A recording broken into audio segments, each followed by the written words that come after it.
Okay, so magsagot na tayo ng problem tungkol sa development hooks in tension. So, section 425.4.3.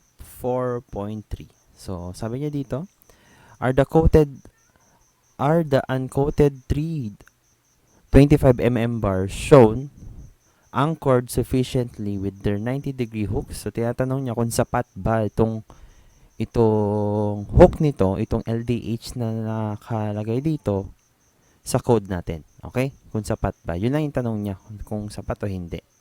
Okay, and then ito yung mga ating datas. So, meron tayong F prime C, 21 MPa, FY 415, and then the side and top cover is 65 on bar extension, and then normal weight, and then nakalagay yung AS required na 1320 mm squared. Okay. So, tandaan nyo, sa section natin, balikan natin yung ating code. Ang development length for hooks, standard hooks, is ito governed by these three equations. So, yung maximum daw dyan sa dalawa, yun yung tatawagin nating LDH. Okay? Pero yun nga lang, pinapakita niya doon sa problem na nakabaon na. So, alamin na lang natin yung, burahin ko lang ito at sulatan ko ng panibago, na ito bang LDH na to? So, siguro tawagin na lang nating LDH prime is sapat ba doon sa ano? So, dapat yung LDH prime, para sabihin nating sapat, must be greater than, so, doon sa makakompute nating LDH. Ano nga ba muna yung LDH na yan? Okay. So, yung LDH prime na yan is, okay, meron naman tayo dito, then 400 less 50, kasi clear naman na. So, ibig sabihin niya, kung i-drawing ko yan, yung bar natin, kung ito yung bar, so, exaggeration na lang to. Oops. Meron ito at meron ito. Yung clear spacing daw, ito, is 50 mm. So, yung LDH natin, tandaan nyo, dyan tayo magsisimula, di ba? So, meron tayong 400 at ililess lang natin yung 50. So, therefore, meron tayong 350 mm na LDH prime. So, aalamin na natin kung ano yung LDH naman. So, tandaan nyo, para masabi nating sapat yung yung length natin, then ito dapat yung condition na masusunod natin. Okay? So, okay. So, isulat natin na LDH must be or equal, ang gagawin natin is equal to the maximum of the three equation. So, meron tayong Fy psi E, psi R, psi C times dB divided by 4.17 lambda square root of F prime C. Okay, so yan yung una. Yung pangalawa is just simply, kung nagkakamali, 8 dB. Then, meron tayong 150 mm. Okay, so double check natin. 8 dB nga ba? So, okay, so 8 dB. Unahin natin yung una nating equation. Okay, so isulat ko sa baba ulit.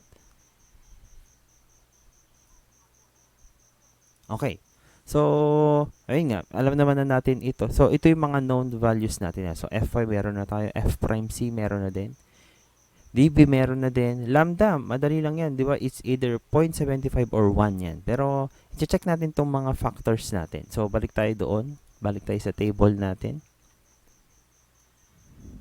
Okay, so ito yung mga table. So yun nga, sabi ko sa inyo, sa lambda,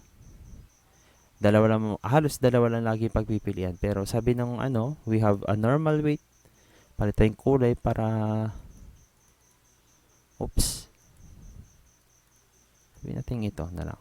Okay, so meron tayong normal weight naka-state dun sa problem natin. So therefore 1 yung gagamitin natin para sa lambda natin. So epoxy nakalagay naman din dun uncoated, kaya 1 ang gagamitin natin. Then so, cover factor natin is kung meron naman tayong 25. Kung nagkakamali. So, sa problem, dun sa figure, 25 mm yung ating bars. Okay? Sabi niya, with smaller hooks with side covers normal to the plane greater than 65. Mukhang in-state sa problem na mismo na side and top covers are 65. So, therefore, pasok tayo dun sa provision na yan. Then, at saka end. So, kailangan dalawa ang mapasok mong case. So, for 90-degree hook with cover on bar extension beyond hook. So, dapat greater than, tandaan nyo, yung term na bar extension, itong distance na ito. Okay?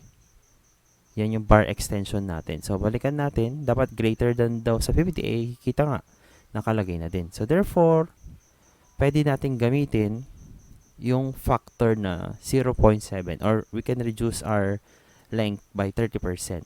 Okay? Pero, yun nga, para naman sa construction, you can use 1. No? Para medyo maging conservative kayo agad. Okay? You don't have to check everything.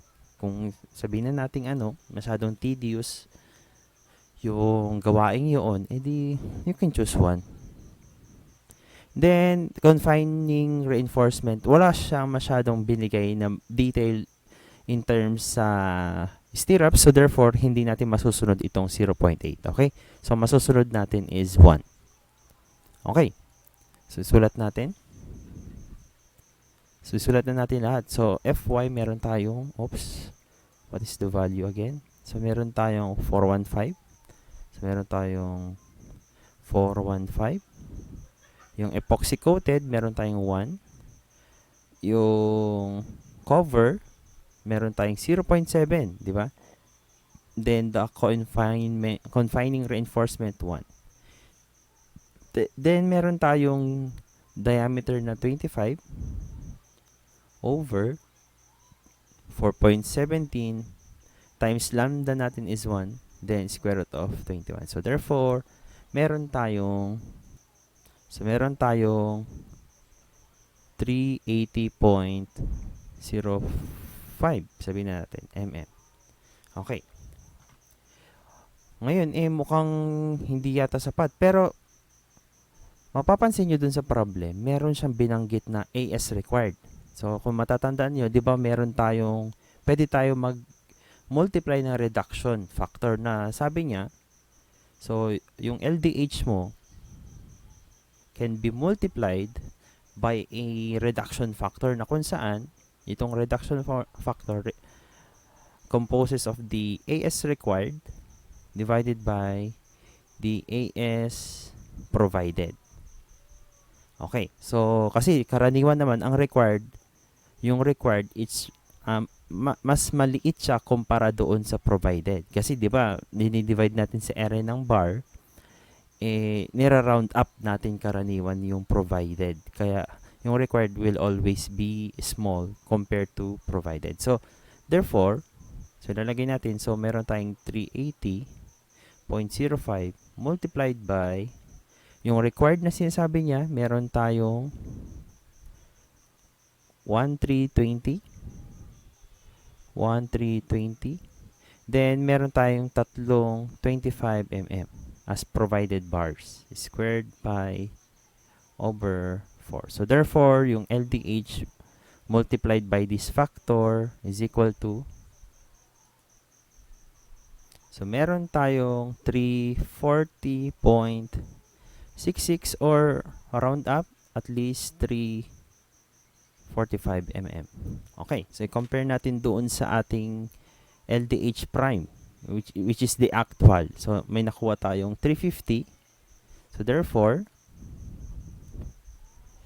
meron tayong 350 is greater than 345. So, almost the same. So, therefore, LDH prime is sufficient. Okay.